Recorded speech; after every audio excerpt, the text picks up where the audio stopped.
Hello, everyone, and welcome to the Green Page Podcast. My name is Nina, and I'm a senior. I'm Patrick, I'm a sophomore. My name is Abdul, and I'm a junior. My name is Ryan, I'm a senior. We recently had the senior meeting, and they told us about, and the junior meeting as well, and they told us about the prom theme and date and all of that. I think it's really exciting as a senior. So, are you guys going to prom? What's the thing? Not at the masquerade. I'm going. I just need to figure out a new dress that's hard because, the dress that I was really going to pick is a dress, dress code. I'll see if I'll go. Mm-hmm.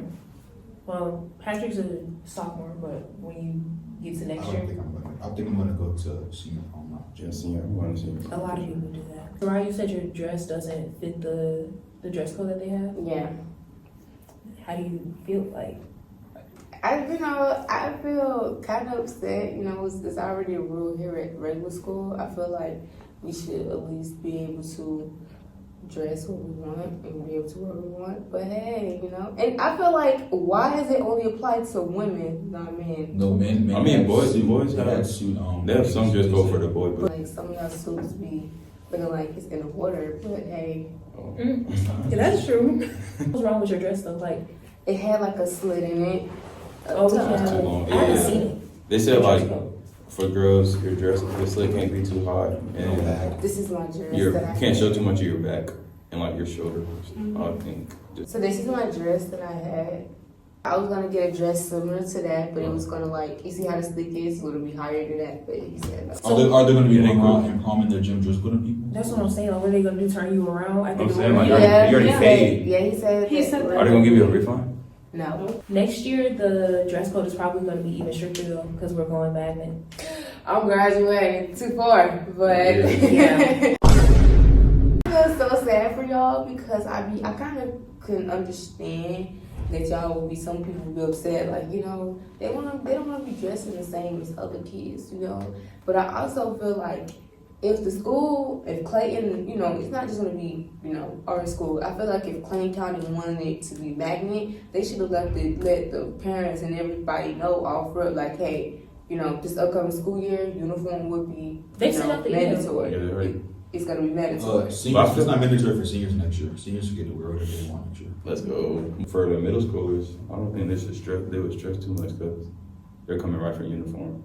Yeah. But people that have already been in high school, like being able to express like how they express the way they do by dressing up. I mean, by dressing a certain way they do, then it'd probably be different for them to be going in uniform. But at the same time, like if you already have clothes that like you wear to school, like just some regular clothes, they're gonna make you go and spend more money on a uniform.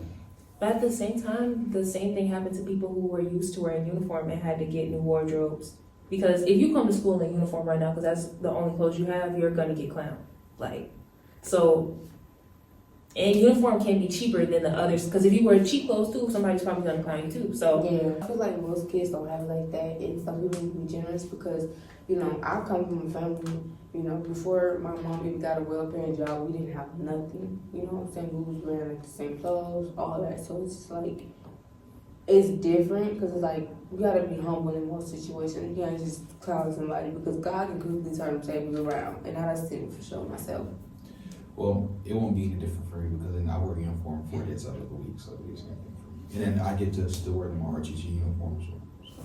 I'm kind of glad that, I know some people are against the idea of us going magnet, but I feel like the privileges that come along with being a magnet school or a charter school, they're gonna get I hope they're gonna get some cool stuff out of it. Like more clubs, like even our journalism course right now, they said it's supposed to be a club that people can choose if they want to join, so that you can really be dedicated to it.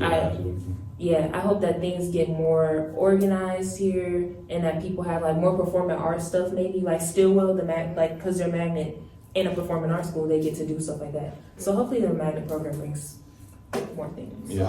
I feel like it's not fair because our parents paid with their tax money to build this school, and you can't just make it a charter school and start kicking people out because my mama paid for the school.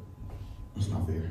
But I feel like No, most it's kids, like the bad behavior kids, they do need to be put out because they're gonna tear up your school. They need to just put them out and not make Yeah, everybody not else punish suffer. everybody. That's But, what, like, what you're saying. Is magnet really not a punishment? It's the same thing, just a uniform, like, Got more- you crazy. and if anything, like, it'd be better for students that actually want to learn because I'm pretty sure they get more qualified teachers to teach magnet courses and things like that. So, But what about the good teachers who aren't qualified to teach them?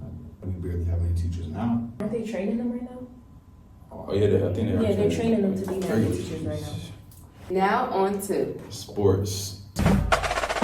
Saturday, wrestling team. They got third place in Mount Zion. Mount Zion had a tournament, and yeah, we got third place. We got a trophy, first trophy in the school. But what I don't appreciate is not getting any mention by the principal or anything about like recognition. recognition. Yeah, they don't mention the wrestling team. Well, I'm, Like this, like flag football win a game. They're all over the internet. I mean, intercom. Any other team win a game. well, it is third place. I mean, But if it's- it was second place, I'd understand, but it's third place. They even like mention. They even like give recognition to the band for like. Yeah, and it's still, it didn't wrestling like just start. Yeah. It's still the start of like, they could have said something. I'm saying. Like, y'all this played- is our first meet, first tournament. So Who like, cares about wrestling? so anybody going to the basketball game tomorrow? I care about wrestling. Are you on the wrestling team? Or you have friends on the wrestling I'm team? on the wrestling team. Okay, that's what we just said. So Basketball. What they had a scrimmage the other day. Mhm. It didn't turn out so well. y'all going to your game tomorrow? You know, Joshua tried to get the student section with, so I Nah. think it's Every time I go to the game, I just so. get disappointed. The only games that aren't disappointing are volleyball games. They're really good. Basketball game's not that disappointing either. We have a decent basketball team. 2 hours later. What did they win the last game? Okay, But that's East Carolina is a good team. Though. Okie dokie. Okay. I'm part of Lady of Purpose, and we was, was talking about, some ideas to be able to, start fundraisers around the school. I'm like, what are like some good things that, good places where you think that we should start like doing fundraisers? Wait, fundraiser for what? Like just the school? Like, just like School for field funds? trips and stuff, and like to be able to. like I like the world's best chocolate fundraiser. Like the dollar chocolates, those are like the best ones. Like you can take it like outside of school. It can be in school, Walmart, like flea market, stuff like that. Everybody everywhere's gonna want to buy some chocolate. I like when the fundraiser thing is like right there with you. Like, I don't like the ones, We gotta order. yeah, like the before deck of they- popcorn is okay, I guess, but I don't really like those, or the Krispy Kreme ones. Mhm. Like, I like when you just have it right in front of me. I can pay for it right then and there, and You it's get it. smooth. Thank you guys. Now on to Pop news. 3 nominations came out. Some people that I saw was Coco Jones and Haley Bailey. I didn't hear anything about the Grammy nominations. Do you have Instagram? Yeah. Victoria Monet, Coco Jones, Summer Walker. She got, I think, 7 nominations. Mhm. Coco Jones got, I think, 4 or 5. And Summer Walker just got her first solo nomination because her other one was for her feature on the Kendrick Lamar album. I feel like out of Summer Walker or the lady who sang on My Mom's gonna win, because I think she's gonna win because she has more nominations. What did you get nominated? The song. One was for the Song of the Year, I think, or R&B Song of the Year. And then, That one, my mama song is the song of the year. yeah, I think like the R&B Song of the Year. Um, And then I think Coco and Victoria are both nominated in the Best New Artist section. But I think it's all for R&B stuff. Coco Jones is one When you go through like a revamp or like you get Oh. signed to a new label, they might just like count you as a new artist. I think. I think the Grammys are rigged, personally. Yeah, I think so too. Like Pat said, Nicki Minaj is very much talented. She's gonna get the recognition that she's supposed to get. I feel like ever since she put the Grammys on blast about not letting her perform when she wanted to perform, that's when they just started trying to give other artists that's not credit. Well, trying to get other artists that's not really talented credit for work. You know what I'm saying? I feel like she has every right to be upset. I don't think she's jealous of, other new artists and stuff. She's not getting the recognitions that Nina. But I do think that Nicki was blackballed from the Grammys after she performed, what's the name of that song? The Roman? No, was it? It was the woman. I think Yeah, because it was like like the Catholic, she used like the Catholic church kind of thing. Yeah, and it was seen as like, I guess, disrespectful, and the industry was like, no. Look, we're being honest, she has more talent than Cardi B. I'm not actually gonna like throw shade on nobody, but Cardi B doesn't write her own music. She has a ghostwriter. And when I heard a song where she actually did write her own lyrics, and it was not good at all. I feel like at this point in like hip hop, I kind of understand. Like, I understand if you're talking about like the true roots of hip hop, right? And how you're supposed to write your own stuff and all that. But when it became mainstream and a money grab and all intertwined with the industry, it kind of just falls under just like industry rules. So if you're not writing your own stuff, it's kind of like, it's just like a business thing, I feel. Like, we're no longer at the point of it being genuine hip hop anymore. So her not writing her own stuff is like, it's kind of like if you do like pop rap, like, you know what I'm saying? You're not expected to, it doesn't have the same expectations anymore. Yeah, but I feel as if like I can justify somebody being better with talent and them not getting recognized versus somebody who doesn't write their own music or doesn't try as hard and put as much effort into their music as somebody else. It's like taking away from Nicki Minaj and like what she deserves and giving it to somebody who just really just is only in it for the money. Nicki Minaj clearly has a love for rap music. And I just feel like Cardi B probably does, but she is not a musical poet like Nicki Minaj is. Yeah, honestly, it was probably just like a money thing because she was on TV and then she saw this way that she could make money off of making music, and then it worked out. And it's all industry politics. I feel like there are a lot of people though who, because of how like the industry is set up, the creatives who really deserve a platform and a space don't get the attention that they need, especially in like today's age of music. I actually had a chance to speak with somebody who I feel will win a Grammy, which is Eli. I feel like he is so talented. I feel like his talent is overlooked. Hi, my name is Soraya, and I'm part of the One Real Green page. Today, I am here with Elijah. We may know me as Eli or Elijah the Great. Okay, so Eli, what inspires you to make music? When I was younger, my big cousin, she used to make music. And I don't know, that just opened my eyes and I was like, yeah, when I grow up, this is what I want to do. So what's one of your best songs that's out right now? Situationships featuring Had. You want to give the people a sample or a taste of the song? Sure.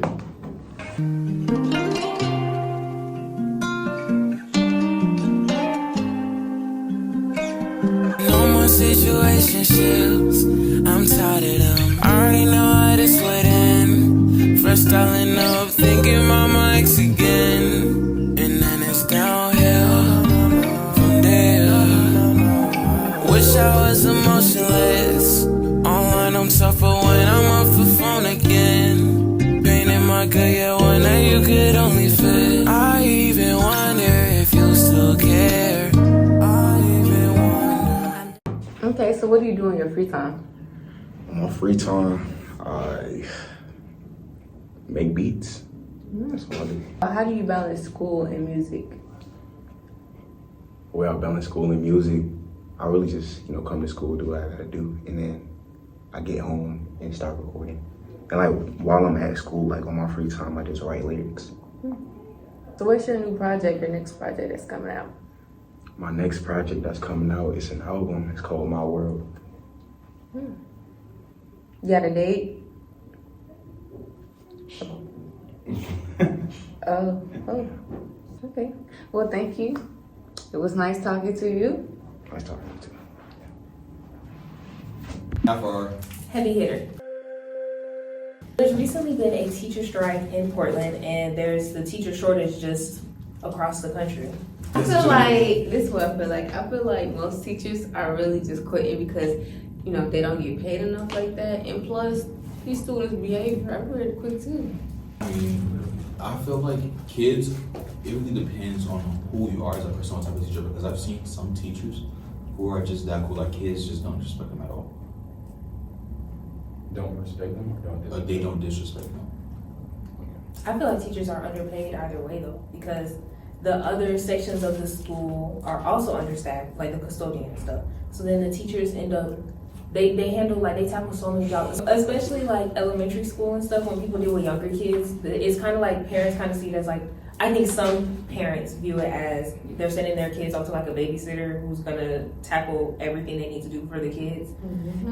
Because it's the parents and the students, and some parents aren't involved enough in their students' life, and it gives the teacher a bigger load on their job than just teaching. Like, it's never just teaching. I feel like also like, you know, most teachers, they just need respect, and the government pay these teachers more. All right, for real. But it's My not just the government though. Monty is a special needs teacher. Does she get paid more? No, she gets paid less than a neurotypical teacher.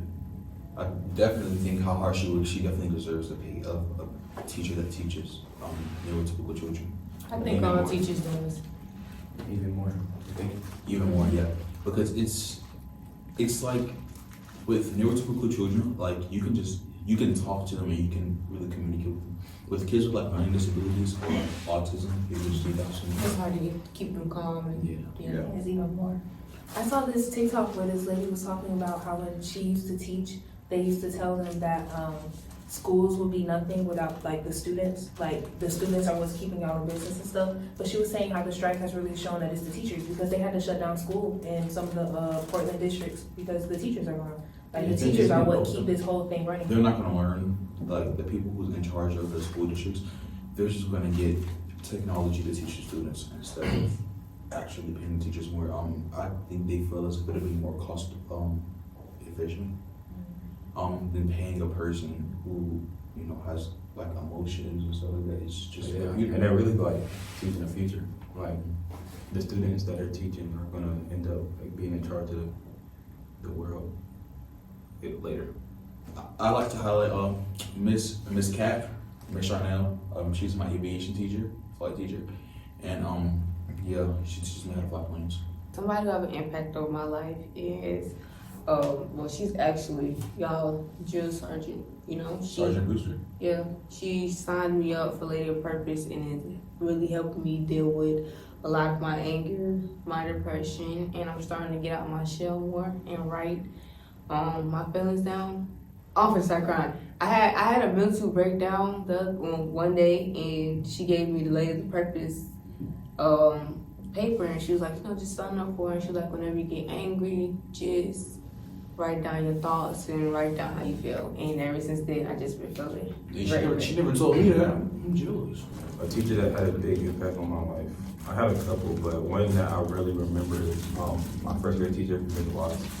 She was just nice and stuff. Like, I really appreciate her. I still keep in touch with her now.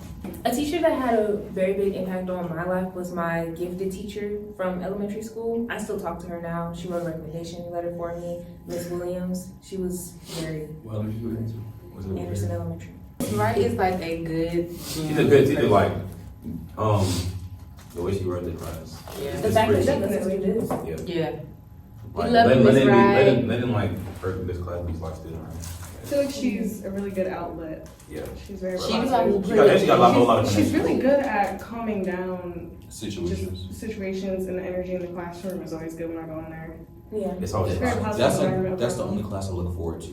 Me too. She's great. All right, now let's talk about the teachers that deserve the pay they're getting. Thank you for tuning into this edition of the Green Page Podcast. If you have any feedback or you would like to join the conversation with us, go ahead and see the Google form in the description, and we'll see you next time.